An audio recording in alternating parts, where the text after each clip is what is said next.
11월 25일입니다. 주님께로 돌아가자라는 제목으로 호세아 6장 1절에서 11절까지 말씀 읽습니다.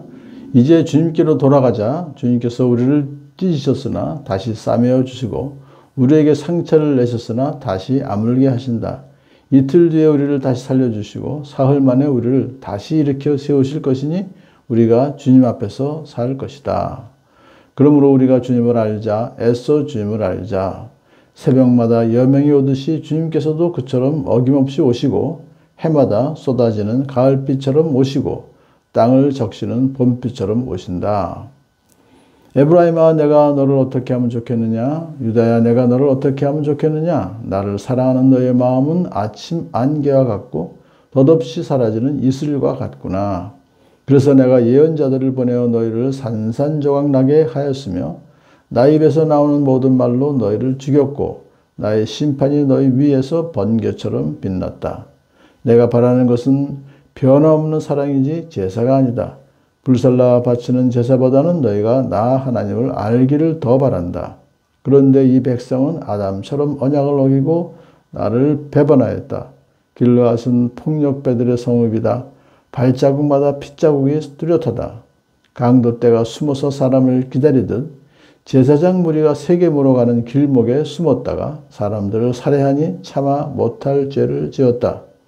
내가 이스라엘 집에서 소름 끼치는 일들을 보았다. 거기에서 에브라임이 몸을 팔고 이스라엘이 몸을 더럽힌다야. 유다야, 너를 심판할 시기도 정하여 놓았다. 아멘. 1절부터 3절까지 말씀을 호세아 선지자가 이렇게 호소하는 그런 말씀으로 우리가 이걸 받아들이고 그 다음에 이어지는 하나님의 말씀을 우리가 여기서 이제 이해할 수 있습니다. 그래서 한마디로 말씀드리면 이스라엘 백성들이 결국은 하나님을 거역하고 우상을 섬기는 그런 죄를 짓는 것에 대해서 하나님께서는 징계하시겠다 그러시잖아요. 그래서 전쟁을 이제 통해서 징계를 하시는데 그렇지만은 그런 것은 결국은 이스라엘 백성들로 하여금 회개하고 돌아오게 하시고자 하시는 하나님의 사랑이다. 그걸 우리가 알 수 있어요. 그래서 오늘 본문도 호세아는 그 하나님의 중심을 알기 때문에 이제 주님께로 돌아가자. 주님께서 우리를 징계하셨지만 다시 싸매어 주시고 아물게 해주실 분이시다. 이틀 뒤에 우리를 살려주시고 사흘 만에 우리를 다시 일으켜 세우실 분이시다. 라고 하면서 회복에 대한 회복을 하실 분이다. 그러므로 우리가 주님을 알자. 애써 주님을 알자 하면서 이제 알자라고 하는 것을 다 7절에서도 나오지만 너희가 나 하나님을 알기를 더 바란다 그랬잖아요. 알기를 힘써 주님을 알자라고 하는 그 내용이 뭐냐면 그냥 단순한 지식으로 하는 것이 아니라 결국은 하나님을 경외하는 마음을 갖자라는 거예요. 하나님의 선하심에 대한 경외심을 갖자. 하나님의 거룩하심에 대해서 사랑을 하나님이 사랑이신 것을 알자. 거룩하신 것을 사랑하는 그분인 것을 알자. 또 하나님이 약속하신 것은 반드시 지키신다는 것을 신뢰하자. 그래서 하나님의 뜻에 복종하게 하는 지식을 알자. 하나님 일법에 순종하면 상급을 주신다는 것도 알고 이런 것들을 알기 위해서는 하나님과 더 깊이 교제를 해야 된다는 것이죠. 말씀을 통해서. 이걸 지금 촉구하는 것입니다. 그래서 하나님은 반드시 새벽마다 여명이 오듯이 해마다 쏟아지는 가을비 땅에 적신 봄비처럼 반드시 이것은 어김없이 오는 것처럼 주님께서 또 다시 오신다 이거예요. 그런데 현실은 어떻습니까? 그들이 계속해서 하나님을 거역하기 때문에 이제 하나님께서 에브라임아, 내가 너를 어떻게 하면 좋겠느냐? 유다야, 내가 어떻게 하면 좋겠느냐? 너희들 그렇게 죄를 짓고 있으니 나한테 돌아오지 않으면 나는 너희를 심판할 수밖에 없다. 너희들이 나를 사랑하는 너의 마음은 아침 안개와 같고 덧없이 사라지는 이슬과 같구나. 이건 뭐예요? 하나님을 자기들이 사랑한다고 말은 해요. 근데 금방 없어지는 거예요. 하나님을 사랑한다, 예배한다고 하면서도 결국은 이제 이중적인 그런 종교다원주의죠. 그런 식으로 하는 거에 대해서 하나님께서 지적하는 것이죠. 그리고 덧없이 사라지는 이슬과 같은 그런 사랑은 하나님께서 바라시는 것이 아니다.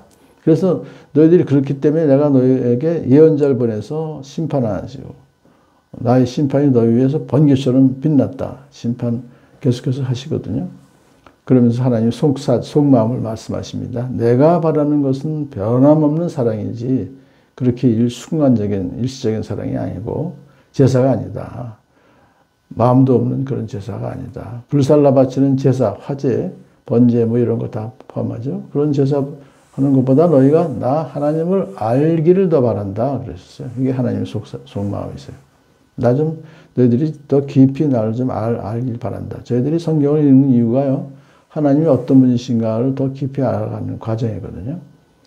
자, 그런데 이 백성은 아담처럼 언약을 어기고 나를 배반하였다. 이스라엘 백성들의 죄의 본질이 뭐냐면 언약을 어기고 배반한 거예요.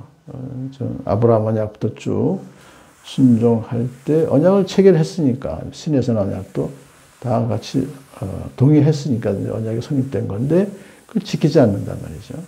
그래서 어떻게 지키지 않느냐 하니까 폭력배로서 또 강도떼가 숨어서 사람을 기다리듯 제사장 무리가 세겜으로 가는 길목에 숨었다가 사람들을 살해한단 말이죠. 이건 뭐냐면 세겜이라고 하는 그런 곳은 도피성이 있는 곳으로서 길이 아주 굉장히 잘 닦여져 있어요. 그런데 거기에 숨어 있다가 재산을 탈취하려고 이제 뭔가 약탈하기 위해서 사람을 죽여가지고 누가요? 제사장 무리가. 이건 말이 안 되는 거죠. 참아 못할 죄를 지었다. 그들이 지금 그렇게 악한 거예요. 더 나아가서 이스라엘 집에서 소름 끼치는 일들을 보았다. 이건 이스라엘 집이라는 것은 거기서 베델을 말해요. 거기다가 그래도 하나님 계시다 이렇게 금송아지를 하나님으로 해서 참 우상을 숭배하게 됐지만 결국은 하나님이다라고 말을 하면서 그 안에서 소름 끼치는 일들을 보았다. 에브라임이 몸을 팔고 이스라엘 몸을 더럽힌다. 그게 바로 우상을 섬겼다는 거죠. 그걸 지적하시면서 유다야 너를 심판할 시기도 정하냐. 유다까지 지금 북이스라엘만이 아니라 남유다까지도 하나님을 배반하는 변함없이 사랑해야 되는데 그것은 하나님 알기를 또 힘쓰지 않은 그들을 향해서 하나님 또 심판을 선포하시는 것이죠. 오늘도 하나님이 우리에게 원하시는 것이 무엇인가? 다른 어떤 것보다도 변함없이 살아가는 거예요. 하나님을 더 깊이 하는 거예요. 그래서 사도 바울이 기도했죠. 지혜와 계시형을 주셔서 하나님을 더 깊이 알게 도와달라고 기도했던 것처럼 오늘도 우리가 하나님을 더 변함없이 우리를 사랑하시는 것을 알고 더 하나님을 깊이 알아가는 복된 하루 되길 축복합니다.